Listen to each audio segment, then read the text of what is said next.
Hi everyone, my name's Katie Heslop and I'm a showbiz reporter with The Mirror. Welcome to our Strictly Facebook Live, where we chat through all things Strictly.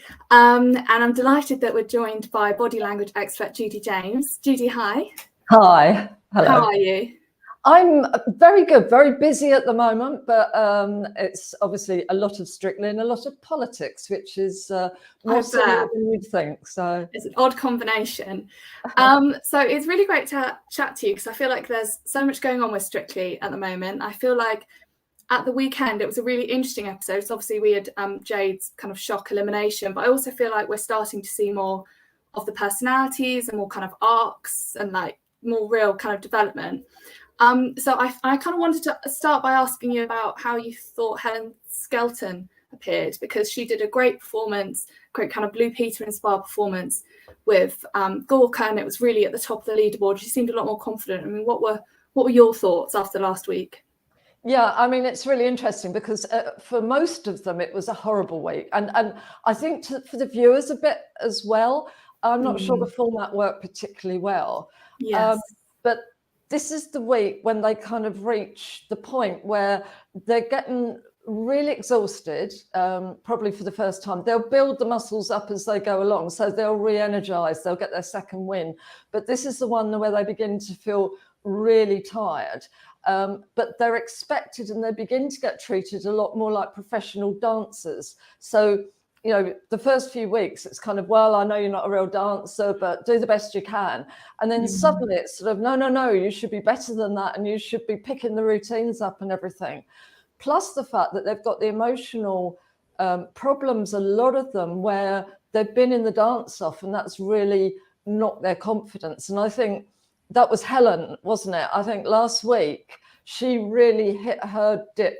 Not this one just gone, but the one before. So she dipped early, funnily enough. That's when we had to have that quite awkward scene where Gorka was saying, no, you know, you don't think you're beautiful, but you are.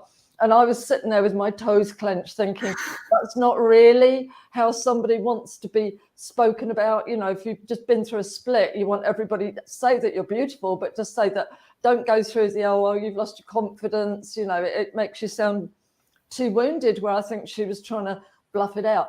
But interestingly enough, having had that dip earlier than the other contestants, she was back so far on form. It was unbelievable. And I noticed that Gorka on It Takes Two, and I know we all love Gorka and he meant really well, but he kind of backpedaled quite a lot. He was saying, oh, you know, it's her dance confidence. That we know he didn't mean that, you know.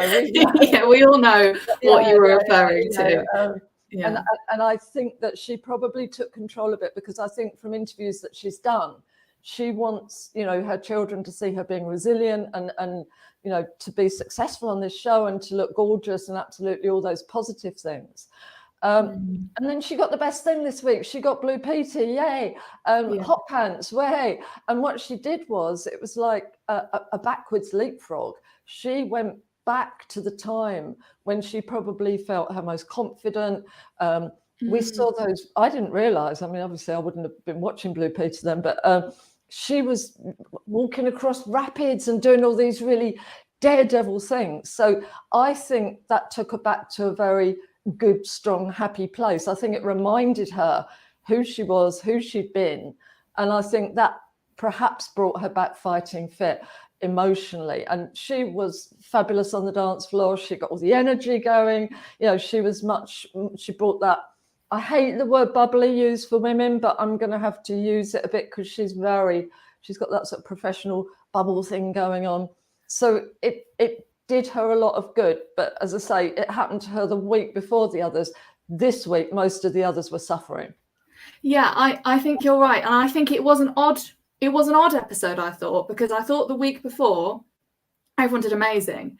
Everyone did so well. And there were some real great moments. You know, I was watching it and I was like, I'm really enjoying this episode. Yeah. But the week that we've just had, some moments I just seemed not strained, but it just didn't seem to be going as well for people.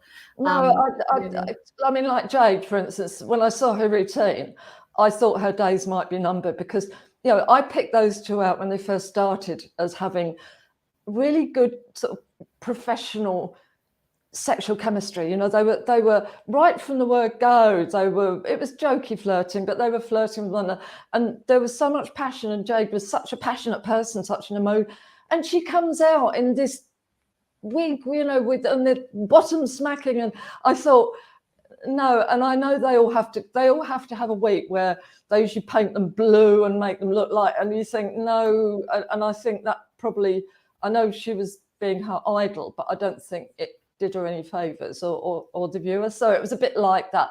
And you know, it was the same with the Grange Hill one as well. What we're doing here, you know, we want passion.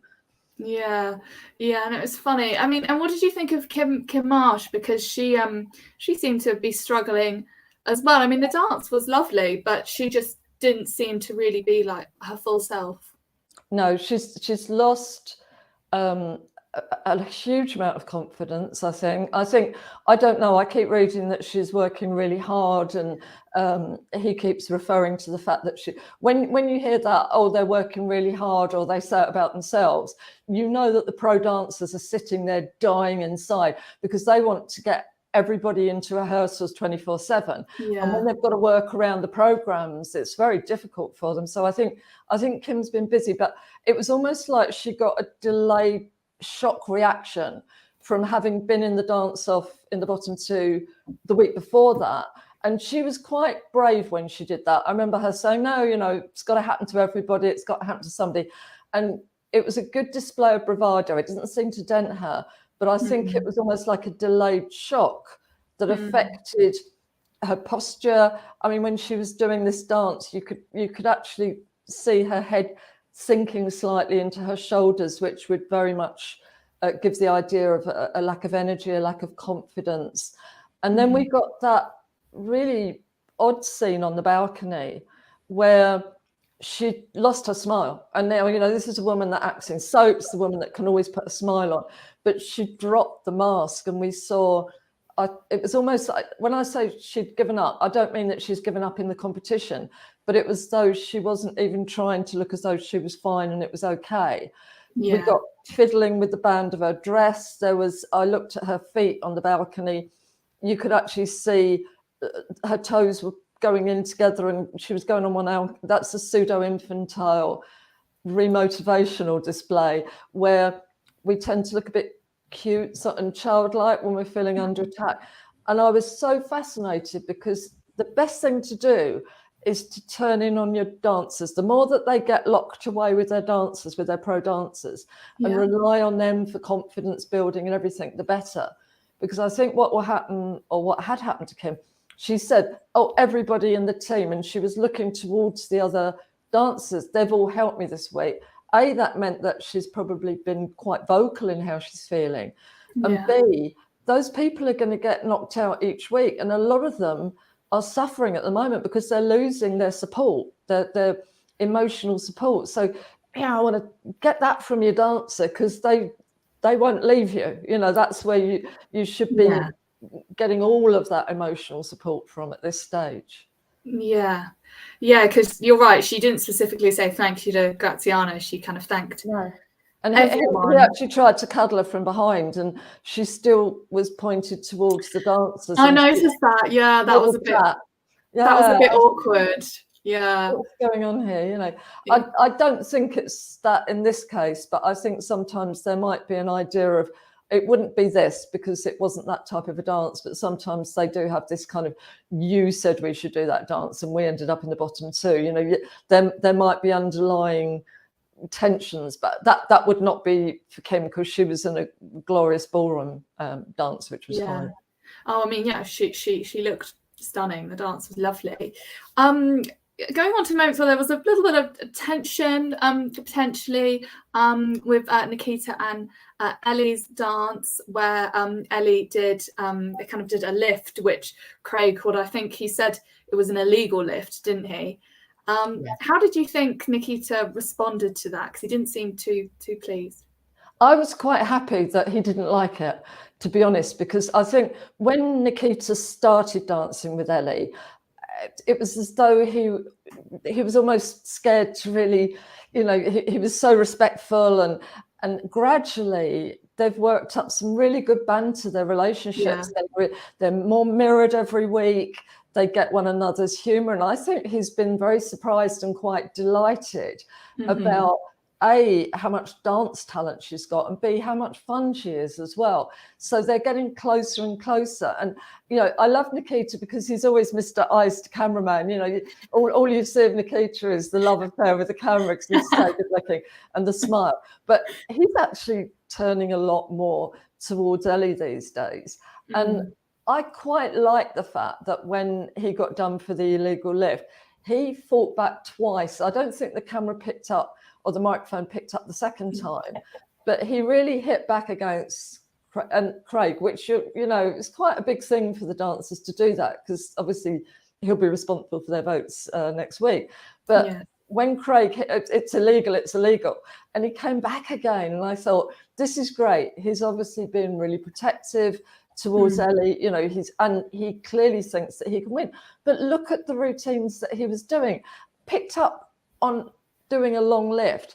Everything that he's doing with Ellie has to be changed and tailored, and he's doing it. I mean, this bit that he did on his knees, I know, it was incredible, fabulous. It just looked, you know, everybody will be doing it because it looks so wonderful. But then for somebody to turn around after all of that work from both of them and say, oh, it's an illegal lift, I think he felt it, and I completely understand that.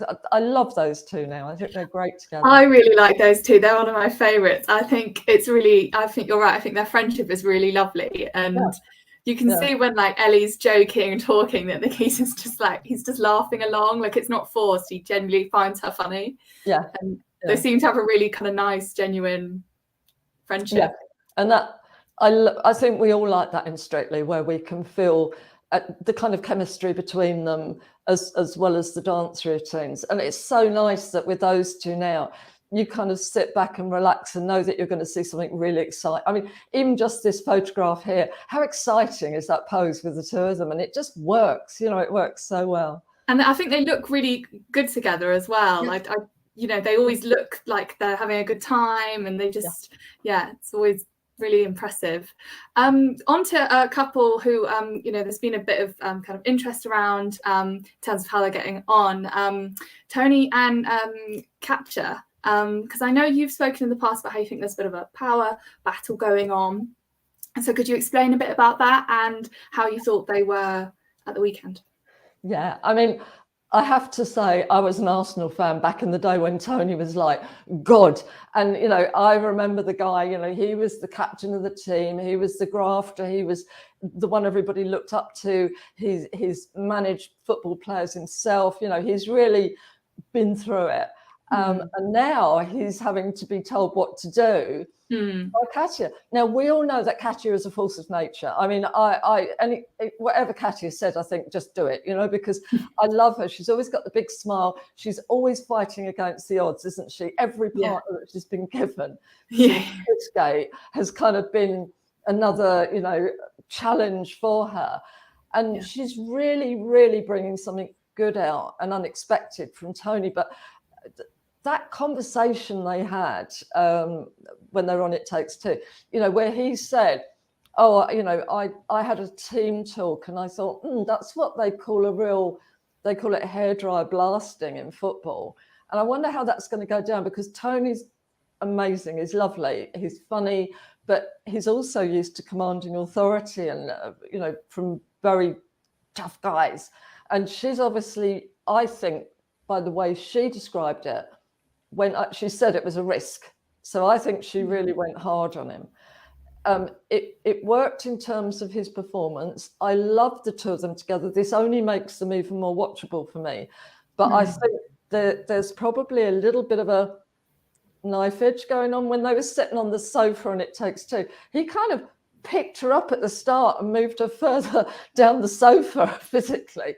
I think this is an amazingly watchable power battle. But what's coming out of it is I mean, I'm shrieking with laughter at times with Tony, but also admiring his dancing at times as well. And I really do think it wouldn't be the same show without these two.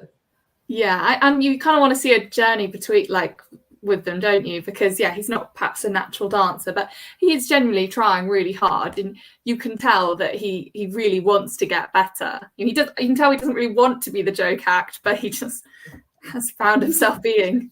Absolutely. I mean, he's very good at it, and he's got his mates in the audience every week. And but with Katia, I think, have you heard the sound up when they're doing their dances? She's shrieking, "Ah, come and get me!" She's a very tough, committed person to winning, and I don't think that she's going to have winning material with Tony. I mean, unless something really amazing happens, but she's certainly taken him, I think, legitimately further in that competition than anybody expected, including him. So good on her, but good on him for doing it. Yeah, well, I think they're both doing well. What did you think of their kind of, because they don't seem to be physically that close, when they finish their dances, how some have their arms around each other and things like that. They don't seem to have that. Have you? No, I think, and that was the thing about moving her down the sofa. I think we're getting a very realistic body language from those two, which is that they're probably, their heads lock when they get into training. She wins, and sort of, he becomes more submissive. But he was saying, I thought this was just going to be a bit of fun, and you could see her face when, why, this is the Squid Games. Didn't anybody tell you? And I think that's the way it's turned out for him. He thought he was going into a little party games, and it is the Squid Games, it's turned out. But I think this is exciting. But all of the ones that were draping over one another a lot, and we're so in love and everything, that's bottoming out a bit as well. And I think sometimes the ones that were doing that body language the most at the start are beginning to maybe not be quite so friendly now, whereas the ones that grew a proper relationship, I think, are like Nikita and Ellie, that's really coming to fruition now. So but he ain't going to drape all over her, I don't think. I think he sees her as a tough nut, and that's it. She's like a very tough football manager to him, so he'll bang heads a bit, probably, knowing him. He said, I would have walked out if that had been in football. So good on her for keeping him in there. She must have locked the door. Yeah, no, she did a good job. I think we were all quite shocked by the bottom two. So obviously, it was Jade, but then also Molly, who's been doing so well, kind of top scores continuously, brilliant dances, and then she found herself in the bottom two. How did you think she dealt with that? Not very well, and she's another one, because she's worked on children's television. She's got this wonderful smile that is like permanently there, and quite a sort of giggly, highly excited, a very likable personality. But I think it hit her like a brick, because you suddenly saw, I mean, she couldn't mask for a few moments. Her mouth dropped. It was a lip clamp, and her mouth dropped, and I did feel sorry for her. It was quite good, I thought, to see that come out in her, because sometimes when they're overdoing the kind of smiley, they're maybe not getting as in touch with their emotions as much as they should do to win. And I think she has said herself that it may have done her good, because it kind of it gave her the bit of the punch that she needed. But the other thing that I was fascinated, being somebody who's worked on reality TV for many years, I think we're beginning to get voter power now. I think there's the bubble of Strictly, where people are judged on how hard they're trying and how wonderful their routine is and everything. But I think the viewers that are voting are beginning to do the same as they would on programs like Big Brother, which is that, no, we've got our own muscle power here. And I think that sometimes the ones that everybody assumes are the most popular, and the one that the judges are giving all the top scores to, are not maybe gelling quite as much with the people at home. And it's almost like they want to show that they're just that bit more powerful than the judges. And I think that may be what happened to her. So it wasn't a slam dunk for her this week. However, everybody that wins will go through at least 1 week where they're in the bottom two. And it's probably good to get it over and done with as quickly as possible. I think even Rose and Giovanni were in the bottom two at one point, and it brings them back stronger, or it should do. Not all of them, but it it could power them to a win. Very rarely do you just keep high, and then win. Oh, okay. So Yeah. I think emotionally it might have been good for her in a way. She won't like me for saying that, but yeah, it might have just given her that bit more, a little bit of anger.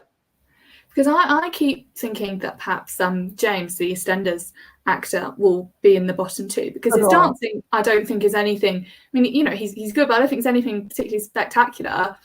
But he hasn't had that yet. No, he's not. I like him very much. He's likable, obviously. I don't think his dancing is a completely easy watch. You know, sometimes about now you get to the stage where you just sit back, you know, get your cheesy quavers or something and enjoy what you're watching. But then there's some dancers where I find my feet are doing the dancing for them, because I'm so worried they're not going to do it okay. And I think he is a little bit like that. And his other big problem is that he's kind of got the same ground that Will's got in a way. There's a kind of similarity between those two, that maybe they'll be sharing the votes a little bit. And Will is so good, and even Tyler, you know, those three guys, I'm surprised that out of them that hasn't meant that he's maybe lost votes and everything. I mean, he always immediately, my family this, my family, my children. Oh, I know, he always mentions his family, doesn't he? I feel like saying, did we know you've got a family? I think we did. There they are. Oh, look, you know. Loving to bits. And I know, I get it, for all of the ones that are married, they do not want the rumours of the curse of Strictly. And so you always get it straight away. They've got this beautiful partner. Oh yeah, my family. And then we went back to my family, and my family are in the audience. You know? I said that to my boyfriend when I was watching it, because he just kept mentioning, but I have noticed he's been mentioning it a bit less recently.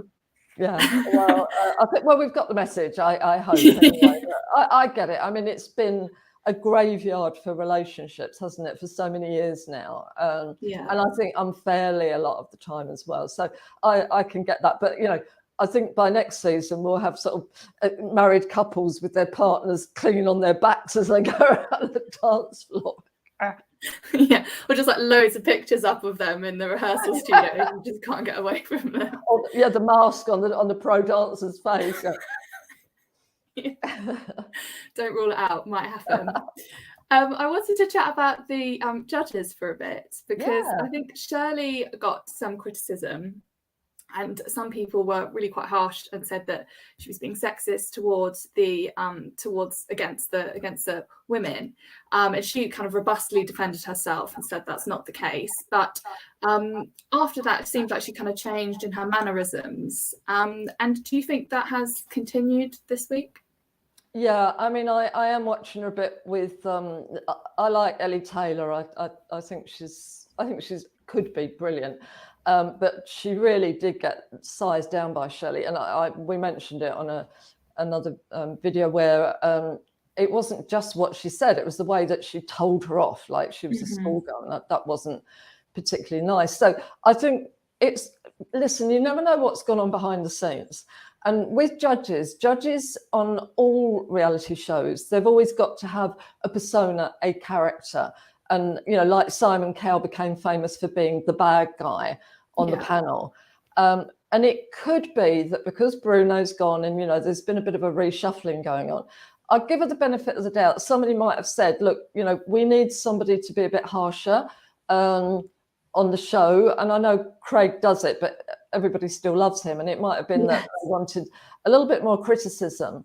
And it could be that week that she went for that. I don't know. But she does seem to have been backpedaling since then. And I did notice this week that with Ellie and some of the people that she's really gone in at, she was, she hadn't got, I'll never forget the look she did to Ellie. It was, she dropped her head and smiled at her. It was real, wow, you know, it was really scary. She sort of, you know, she criticised her and she sort of looked down at her like that. This time it's more the heads up, and she's saying good things, and so I think she probably has softened. Now she seems to be taking Bruno's spot. She's up on her feet all the time. Yes, I noticed that. And there was one bit where she just stayed up on her feet. And I was like, what are you doing? Get down. It made me look uncomfortable. Yeah. you know, up like anything, showing us the steps and goodness knows what. I don't like the judges getting up. I don't like them getting up when people are dancing. I don't mind if they're just peering at the feet, valid. But when they're getting up to appreciate it, it's unfair because the other ones that they don't get up for, and there are some where they're just sitting, the judges are just slumped by the end of it, and I would weep. It would demotivate me while I was on the dance floor seeing that. I don't know, Shirley's not got up yet. But the ones that are actually dancing, I don't think you should turn around and see the judges giving you a standing ovation halfway through the dance. I find that quite strange. So yeah, I think a little bit of glue on the seat, you know, or just until it finishes, or maybe glue all the time, because do we want to see any of them getting up? I'm not. I think sometimes when it's natural, like when Motsi stood up, I think for Hamza's last week, because she literally couldn't contain herself. She was just so excited. But sometimes I think, no, just you don't need to do that. Yeah, I mean, smile if you want to, you know, that'll be enough really. But we shouldn't be, and the dancers shouldn't be one eye on the judges all the time they're doing their routines. And I think one of them did say, didn't they? Who was it said this week? They said, you know, I could see at the end of it, they looked low, the judge looked low. It shouldn't be quite that obvious until, and also, are they supposed to get emotional or should they just be professional? I mean, I don't know. So, no, that's interesting. But then Anton won the award, didn't he? I mean, that must be a little bit harsh for Shirley to take. Yeah, I mean, but everyone, the public loves Anton, don't they? Because he's kind of a strictly institution. So it's probably hard to. Wonderful. I mean, I worked with him when I first worked on the show, and right from the word go, he was hilarious and funny and nice and talented. And he has not paid me to say that, but he's just got something special.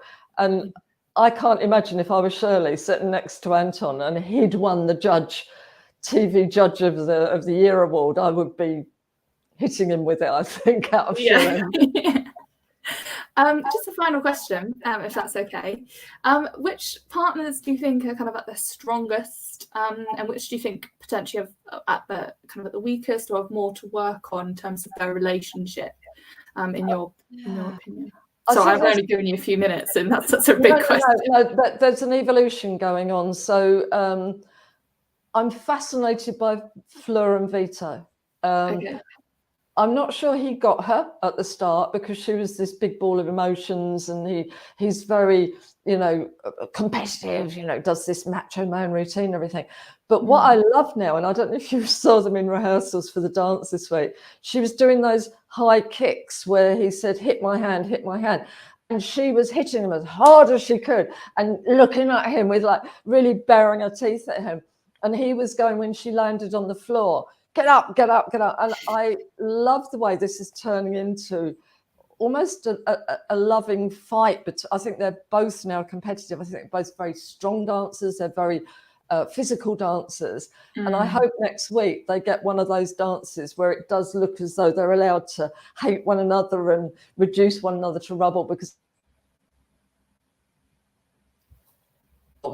I think they've found a really good place as a double act. It's taken a while to build it, but she openly likes to show him, and he openly likes to be quite hard with her. And I think that could set the floor alight if they get that right. So